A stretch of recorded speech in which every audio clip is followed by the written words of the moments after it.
Creating an avatar, pretending like it's a real person, and then putting out gospel music and pretending like there's a real artist behind that, something about that just doesn't seem right to me morally. So if we're having a conversation about morality and we're talking about gospel music, I feel like it's got to be something I'm missing here, because I see so many people arguing against it being wrong, saying, well, if the song blessed me and if it did this and if God is using AI and technology, then what's wrong with that? It's like, do you hear yourself?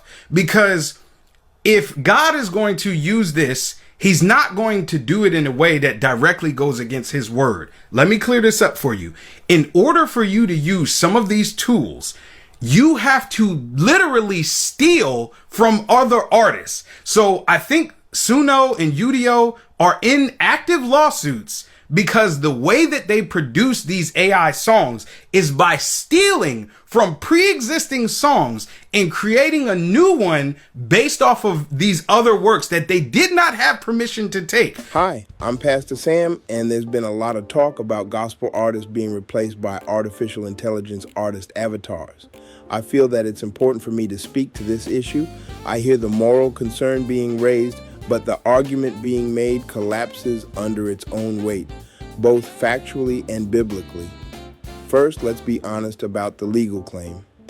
The statement says, I think Suno and Udio are in active lawsuits because they steal from artists. That sentence alone admits uncertainty. I think. That's not knowledge, that's assumption.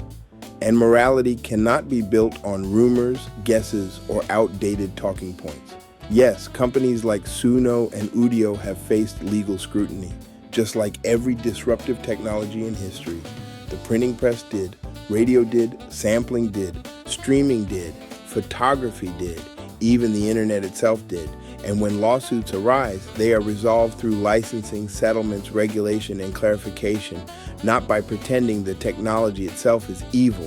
What happens when agreements are reached with labels like Warner Music Group or Universal Music Group?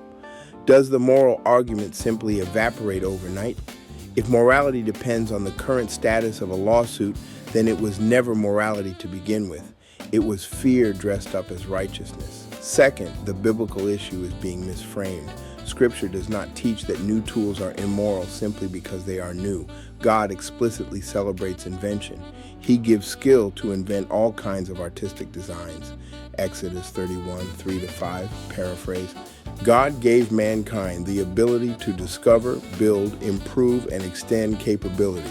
If someone had argued, God gave us horses, therefore cars are immoral, we would laugh. If someone said, God didn't give us wings, therefore airplanes are rebellion, we'd call it absurd. But suddenly, when art and music are affected, fear becomes theology. That's not discernment, that's nostalgia. Let's address the real emotional driver behind these arguments. A lot of this pushback isn't about holiness, it's about relevance. People are afraid because a technological shift has exposed something uncomfortable. The marketplace no longer depends on gatekeepers the way it used to. Some people went to school for 4 years. Some built identities around scarcity. Some believed they were irreplaceable. And now a tool exists that democratizes creation, that bruises egos. But Scripture says God has not given us a spirit of fear, but of power, love, and a sound mind. 2 Timothy 1:7. Fear makes people moralize their discomfort. Wisdom adapts. Fourth, the avatar argument is deeply confused. Creating an avatar is not deception. Acting is not lying. Art has always involved representation. If a filmmaker plays a judge, is he claiming to be one? If a parable uses fictional characters, is it immoral because they aren't real people? Ironically, an avatar will never abuse a spouse, sleep around and lie, miss sessions, lose files, sabotage a project, show up late, hold your work hostage.